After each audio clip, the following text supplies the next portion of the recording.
Chers téléspectateurs, bonjour, je vous retrouve aujourd'hui.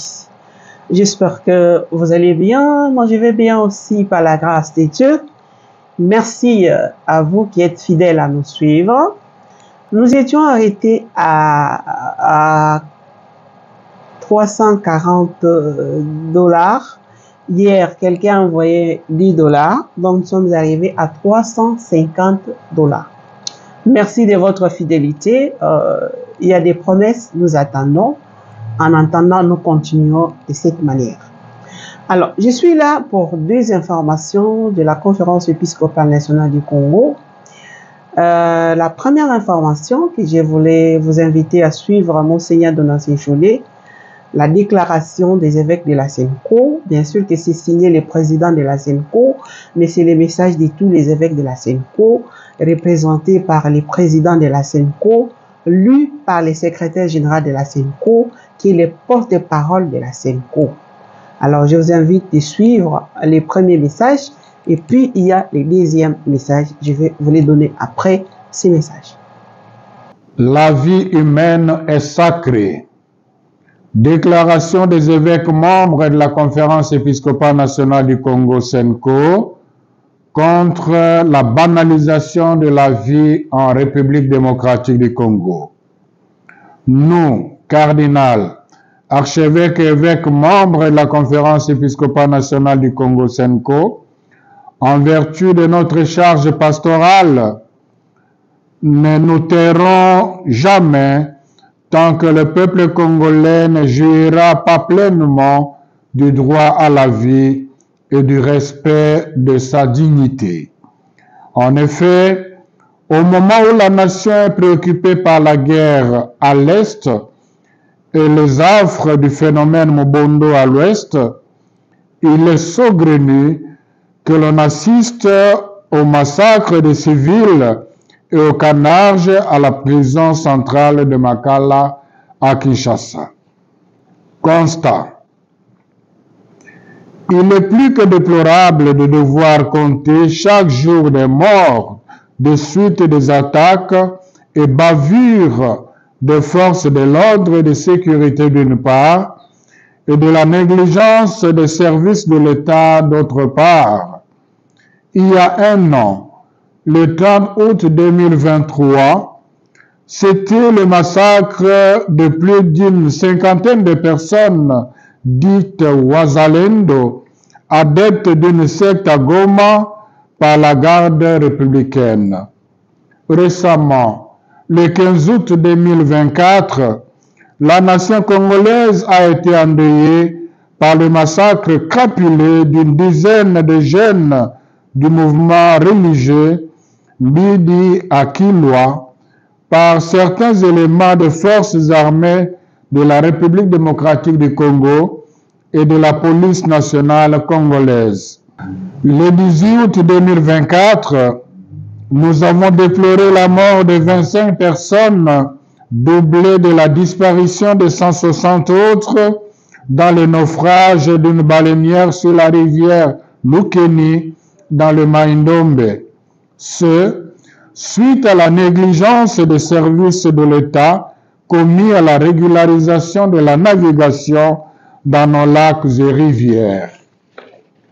Alors que la nation est encore dans l'attente de la lumière sur ces événements malheureux susmentionnés et tant d'autres survenus à travers le pays, notamment dans les provinces de l'Est, spécifiquement dans le nord Kivu et en Ituri, et à l'ouest dans le territoire de Kwamuntu, au moment même où la nation est censée rendre des hommages dignes à Goma, à nos 200 frères et sœurs morts suite au déplacement forcé par les fêtes de guerre, les nouvelles provenant de la prison de Makala, ce lundi 2 septembre 2024, faisant état de plus d'une centaine de morts, dont un bon nombre par balle, de plusieurs blessés et des cas de viol parmi ces pensionnaires, oblige la SENCO à réitérer sa déprobation de la banalisation de la vie humaine en République démocratique du Congo. Nous condamnons sans ambages ces ignobles atteintes à la dignité de la personne humaine. Nous joignons nos voix à celles de leurs excellences, nos seigneurs les évêques membres de la SENCO qui, en vertu de leur charge pastorale, n'ont pas caché leur indignation et dénonçant avec eux les tueries perpétrées dans leurs milliers. À nos chers évêques et à toutes les populations de leurs diocèses respectifs, avec qui ils partagent les joies et les misères, nous exprimons notre grande compassion. Aussi, nous saisissons cette occasion pour présenter nos condoléances chrétiennes à toutes les familles qui ont perdu les leurs dans ces massacres et à tous ceux qui sont touchés par ce drame inique et assurant de nos prières tous les blessés, qu'ils recouvrent force et santé par la grâce du Seigneur. En parcourant le territoire national pour annoncer la bonne nouvelle de Jésus-Christ, nous constatons que le peuple congolais est meurtri d'une plaie profonde. Partout, c'est la désolation. Les victimes de violences armées, les affamés, etc. Jérémie 14, 17, 18. Notre amertume est d'autant plus grande en constatant que cette série d'événements malheureux est suivie d'une léthargie dans les enquêtes affichées par les autorités politico-administratives et militaires qui frisent l'abandon du peuple à lui-même. Ces phénomènes sont malheureusement la pointe de l'iceberg qui cache un drame plus profond. La négligence coupable, la légèreté et la corruption dans le système judiciaire, le non-respect de la vie humaine, la mauvaise gouvernance, etc. Exhortation. La vie humaine, don de Dieu, est sacrée. La dignité de tout homme, y compris les prisonniers, créés à l'image de Dieu et à sa ressemblance, doit être promue et respectée. Nous exhortons la justice congolaise au respect des droits des justiciables et des procédures qui réglementent les arrestations. Ceci pourrait en plus participer au processus de désengorgement des prisons mené par le gouvernement et éviter des incarcérations clandestines. Nous invitons ainsi le gouvernement à honorer ses propres engagements, surtout pour ce qui est de la construction de nouvelles prisons.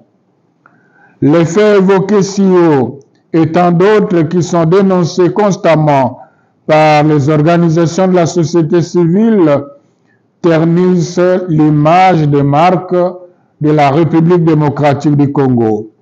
Cela étant, il importe que les forces de l'ordre et de sécurité censées protéger les populations se ressaisissent et ne soient pas ses propres bourreaux. La SENCO invite en outre les instances judiciaires compétentes d'engager résolument des poursuites judiciaires à l'endroit des auteurs d'actes de ces violations des droits humains sur l'ensemble du territoire national et de les déférer devant leurs juges naturels. Nous exhortons tous les fidèles catholiques ainsi que les hommes et femmes de bonne volonté, où qu'ils soient, de promouvoir la culture de la non-violence et du respect de la vie humaine, ainsi qu'à l'observation d'une citoyenneté responsable en veillant à l'unité et à la cohésion sociale en vue de la restauration d'une paix durable en République démocratique du Congo.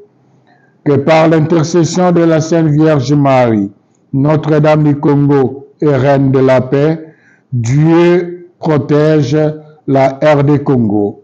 À la signature, Son Excellence Monseigneur Fulgence Moteba Mugalu, archevêque de Lubumbashi, président de la SENCO. Je vous remercie. Après ceci, le deuxième message, c'est l'alerte. Il y a des gens qui créent des comptes Twitter, Facebook au nom des évêques. Alors, les évêques n'ont jamais créé leur Facebook ou leur Twitter et commencé à publier les choses là qui ne cadrent pas. Et dernièrement aussi, le compte officiel Twitter de la SENCO a été piraté. Alors, si vous suivez, vous lisez au Twitter, SENCO a dit, SENCO a fait, il faut vérifier si c'est vraiment officiel. Alors, je vous invite aussi de suivre les informations que le secrétaire général de la SENCO, Monseigneur Brancin Cholet, nous donne. Suivez. Curieusement, bizarrement, successivement, le jour avant, il y a quelqu'un qui a piraté le compte X de la SENCO, SENCO bar-RDC, et pour écrire n'importe quoi au nom de la SENCO. Et un jour après, c'est un compte qui est créé, un compte X créé, un compte Twitter X créé au nom de Monseigneur Fulgence, qui n'a jamais eu un compte Twitter sur X, même pas un compte Facebook. Et c'est pas la première fois, plusieurs évêques ont été tombés victimes de cela. Donc, nous attirons l'attention de tous les lecteurs quand ils tombent sur un message sous le label d'un évêque ou de la SENCO, qu'ils évaluent bien le contenu. Généralement, les évêques, la SENCO, ils ont leur façon de s'exprimer. Il y a déjà lieu, avec un bon discernement, de se rendre compte qu'il s'agit de piratage ou de montage. Donc, en ce qui concerne la SENCO, l'ancien compte sera désactivé. Désormais, sur le compte X, l'identité de la SENCO sera SENCO RDC officiel. Tandis que, considérez que jusqu'à présent, Monseigneur Fulgence Mouteba, archevêque de Lubumbashi, président de la SENCO, n'a pas de compte X, il n'a pas de compte sur Facebook. Ni moi-même qui vous parle, je n'ai jamais ouvert un compte sur Facebook, mais il y a eu des gens qui ont envoyé des messages à mon nom. Merci. Voilà, aujourd'hui, pas trop de commentaires. Je pense que je vais vous quitter par ici dans l'espoir de nous retrouver bientôt avec d'autres nouvelles. Merci et au revoir.